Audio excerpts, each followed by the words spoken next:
સુકારાના પ્રશ્નો આવતા હોય છે, જમીનજન્ય રોગોનું પ્રમાણ વધુ રહેતું હોય છે, જેવી રીતે કે સફેદ ફૂગ, કાળી ફૂગ અને મૂળનો જે આપણે કોવારો કહીએ છીએ, જેના લીધે છોડ એને ઊભું સુકાઈ જતો હોય. તો આપણે જે ખેડૂતની વાડીએ આવ્યા છીએ કે જેને એના નિવારણ માટે ઇફકોએમસીના તમાકુ અને મોયાસીનો ઉપયોગ કર્યો હતો. તો એને આનું રિઝલ્ટ કેવું મળ્યું આપણે ખેડૂતોના મોઢેથી નથી સાંભળતું. સૌથી પહેલાં હું ખેડૂતને કહીશ કે એમનો પરિચય આપે. મારું નામ અમૃતલાલ નારણભાઈ દલસાણી, ગામ જબલપુર, તાલુકો ટંકાર, જિલ્લો મોરબી. હવે તમારા નંબર જણાવશો? હા, 97 252 71 85. તો સૌથી પહેલાં તો હું તમને એ કહીશ કે તમે આનો ઉપયોગ કઈ રીતે કર્યો. પંપે કેટલું નાખ્યું હતું? પંપે 20 ગ્રામ નાખ્યું હતું ને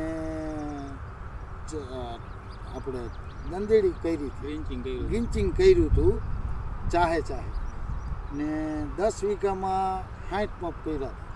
વીઘે 5 થી 6 પંપ 6 પંપ થયા વીઘે ને આપણે બહુ સારું રિઝલ્ટ મળ્યું. મગફળી ઉતરતી બંધ થઈ ગઈ, બીજી છોડો ઉકાતા એટલે હરેરી ગયો તો સમજ્યા કે આ મગફળીમાં ઉતરતી જો અટકશે નહીં તો ખેતર ખાલી થઈ ગઈ છે.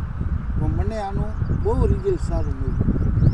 બીજા ખેડૂતોને ભલામણ કરશો કે ના કરી શકાય કે આ કરાય, આમાં કોઈ જાતનો વાંધો નહીં.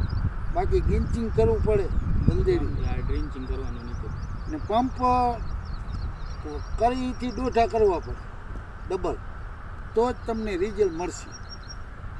ઓકે ખેડૂત મિત્રો, તો તમે જોયું એ રીતે કે સારામાં સારા રિઝલ્ટો છે. જે મૂળનો કોવારો જેવા પ્રશ્નો, એમાં ખાસ કરીને જે ઇફકોએમસીનું તમાકુ છે એ એવું ફૂગનાશક છે કે જો છોડ અને મૂળ ઉપર લાંબો સમય સુધી ટકી રહે છે અને જે છોડ અને મૂળને રોગ પ્રતિકારક શક્તિઓ લાંબો સમય સુધી એમને જાળવી રાખે છે.